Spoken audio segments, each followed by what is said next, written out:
Salut ma chérie, c'est ton papa. Tu vas bien?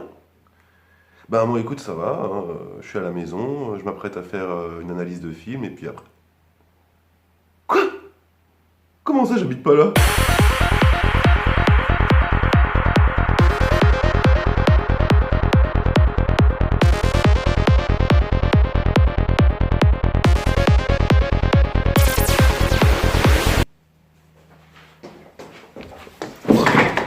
Première vidéo et je suis déjà en retard. Bonjour à toutes et à tous et bienvenue dans les critiques christiques. Aujourd'hui on va parler de The Father.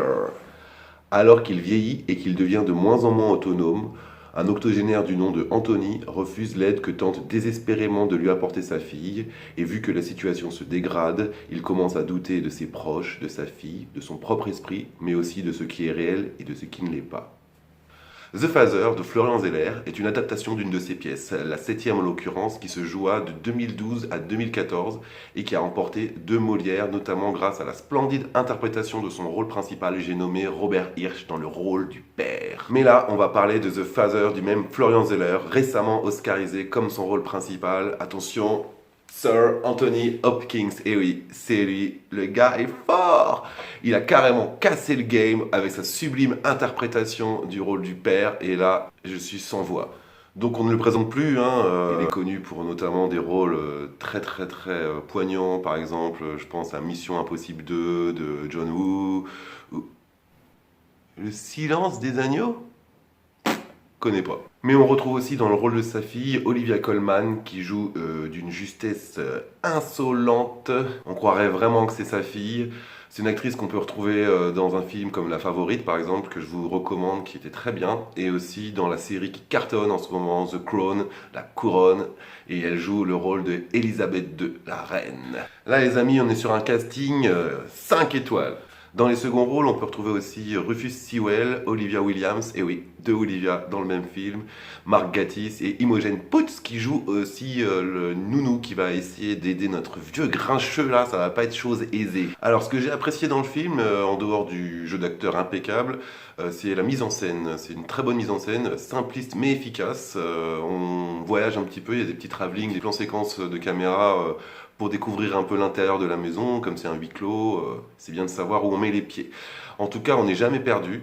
Même quand tu es dans une pièce, tu sais à peu près où se situe la chambre, la cuisine, un peu tout ça. Et donc ça, c'est déjà quelque chose qui te, dans le repérage, déjà qui te met dans une bonne assise et t'es bien parti pour déguster ce film. Il y a autre chose que j'ai apprécié aussi dans cette mise en scène, c'est le fait qu'en fait la maison, elle est assez grande quand même, hein. Il y a beaucoup de pièces, les pièces sont assez vastes, et il y a beaucoup de choses qui se passent dans certaines de ces pièces, des discussions, on va dire des affrontements, au sens figuré du terme, et les portes et les fenêtres sont souvent ouvertes, un peu, comme si c'était une représentation de l'esprit de Anthony qui est un peu ouvert à toutes sortes de scénarios potentiels. Peut-être que c'est sa fille, peut-être que c'est pas sa fille, peut-être que lui, on ne sait pas qui c'est, je sais pas. Peut-être que lui, il devient fou, peut-être qu'il devient pas fou.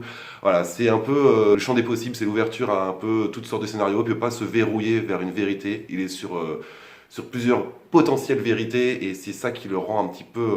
Voilà, un petit peu malade potentiellement parce qu'on ne sait pas vraiment en fait s'il est malade, s'il joue la comédie, si sa fille veut prendre sa place, veut prendre la maison et trouver le prétexte de ah il a de la démence, faut peut-être le placer en maison de soins, on sait pas trop, comme ça il récupère la maison. Tout ça, c'est des choses qui sont abordées dans le film, mais on n'a pas vraiment d'indice, on sait pas vraiment si c'est vrai ou pas. Et tant qu'on n'a pas vu la fin du film, on peut rien deviner, on peut juste échafauder des hypothèses. Alors pour ce qui est du jeu d'acteur, on va commencer par Sir Anthony Hopkins. Là j'étais complètement subjugué, j'ai pas compris ce qui m'arrivait. J'étais très impressionné, plus que ému, parce que en fait, j'étais déjà dans de la contemplation. Je regardais comment il jouait, comment il arrive à passer d'une émotion à une autre en un claquement de doigts, alors que moi, pour moi, c'est difficile de le faire dans la vraie vie. Et lui, il le fait sur commande, c'est vraiment impressionnant. Mais j'avoue que j'ai pas vraiment ressenti de l'émotion durant tout le film. J'ai compris hein, son jeu d'acteur, mais j'ai pas ressenti toute l'émotion que je voulais. Mais bon, c'est pas grave, hein, c'est pas très négatif. J'ai vraiment été rattrapé par la prestation sublime d'Anthony Hopkins et d'Olivia Colman qui joue sa fille aussi. Et donc du coup, ce que j'aime voir en fait, c'est cette interaction juste dans les regards, dans la façon dont un regarde son père, où tu sens vraiment plein de choses. Dans les discussions qu'ils peuvent avoir tous les deux, l'interaction qu'il y a entre les deux acteurs, tu sens qu'il y a de l'amour déjà, ça c'est clair. Et tu sens aussi qu'il y a de l'incompréhension de la part du père. Pourquoi ma fille, elle essaye de me faire ça, machin. Et la fille qui comprend pas pourquoi son père, il est aussi dur comme ça. Et si elle comprend aussi que c'est peut-être de la maladie. Donc du coup, elle est vraiment, vraiment entre deux eaux. Et, même les scènes où elle fait à manger dans la cuisine, c'est des scènes qui sont récurrentes pour montrer le côté cyclique du film. Voilà, demain ce sera pareil, ainsi de suite. Elle refait toujours les mêmes gestes. Elle est toujours un peu courbée, comme si elle tenait un peu le poids de cette situation sur elle. Et ça, c'est représenté par son jeu d'actrice et même ses postures quand elle fait à manger ou quand elle réfléchit ou quand tu vois que son esprit divague un petit peu, voilà, pour dire qu'est-ce que je vais faire. Quoi qu'il arrive, c'est un choix cornélien et j'ai beaucoup aimé ça dans le film. L'intrigue, alors je l'ai trouvé rondement menée, franchement, du début jusqu'à la fin, je me suis pas ennuyé. J'ai souvent peur dans les huis clos car on a toujours l'impression qu'il va pas se passer grand chose. C'est un tout petit peu le cas, mais bon, il y a toujours des éléments qui se greffent de scène en scène comme ça, qui te rattrapent. Si tu as peut-être peur de t'ennuyer, hop, la scène d'après, ça rattrape, ça capte ton attention. Tu peux pas prendre ton téléphone dans ce film car tu es obligé de sortir de ta zone de confort. Tu peux pas le regarder comme ça et te dire oh ça va, j'ai tout compris. Tu es obligé de réfléchir pendant le film et ça c'est bien parce que tu découvres le film et tu réfléchis en même temps. Mais après c'est pas un film qui est très dur à comprendre quand même, on arrive à peu près à voir. C'est juste qu'on sait jamais sur quel pied danser. On croit à des choses et après ça se dézingue de la scène d'après et après ça recommence la scène d'après. Donc c'est un peu comme dans un ascenseur émotionnel. Ah, j'avais dit que je dirais pas. Bon, allez, c'est la première vidéo, c'est déjà fait. Comme ça, on le fera plus. Et c'est un ascenseur émotionnel, ce film, car t'es toujours en montagne russe là-dedans. Un coup, t'as de l'empathie pour lui. Après, tu commences à t'inquiéter. Tu te dis, ah, attends, il fait pas un peu exprès. Après, t'en sais rien. La fille, tu sais pas si elle est gentille, si elle est méchante. Mais dans son jeu d'actrice, c'est tellement ambigu parce qu'elle a vraiment un regard d'empathie pour son père. Et aussi, tu dis, ça se trouve, en fait, ça va lui faire à l'envers. T'en sais rien et tu le sauras pas tant que t'as pas vu le film. Voilà, je n'ai pas spoilé.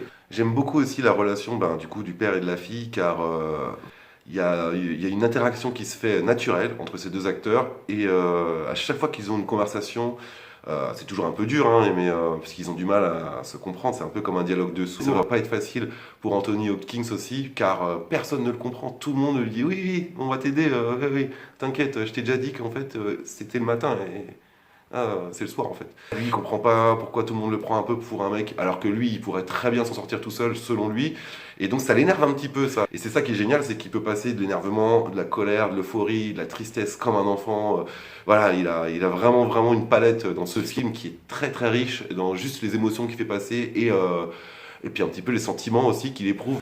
Pour parler des seconds couteaux, les acteurs de seconde zone, non je rigole. Alors les acteurs secondaires, les seconds couteaux ont un rôle primordial dans le film, un peu éloigné de l'intrigue, mais ils ont tous quelque chose qui les concerne dans cette intrigue, donc du coup ils sont quand même importants.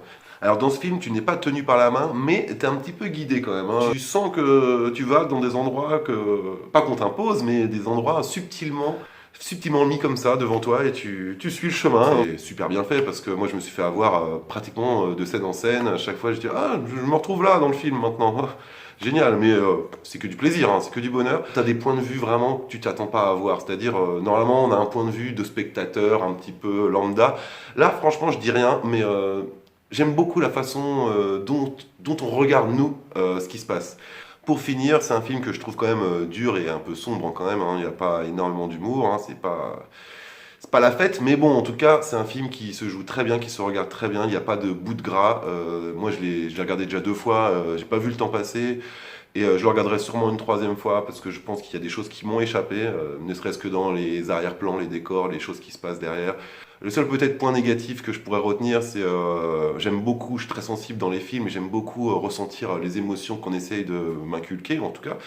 Et là, j'ai ressenti moins d'émotions que dans certains autres films qui sont des drames aussi, hein, mais là, j'étais plus intellectuellement happé par le jeu d'acteur, la mise en scène, franchement l'intrigue qui t'emmène comme ça sans que tu t'en rendes compte, plus que par l'émotion que tu dois ressentir quand un truc comme ça arrive. Et c'est un petit peu le point noir du film pour moi. C'est vraiment histoire de dire, parce que franchement, c'est impeccable, je le recommande chaudement. Et voilà, si vous avez l'occasion de le voir, regardez-le une première fois, regardez-le une 2e fois. Ce sera un plaisir de malade. Voilà, c'est tout pour moi. J'espère que vous avez aimé cette vidéo. Si vous l'avez aimé, laissez un commentaire et un pouce bleu. Activez la cloche et partagez cette vidéo. Ça me fera bien plaisir. Voilà. Et moi, je vous dis à très très bientôt pour des prochaines critiques christiques.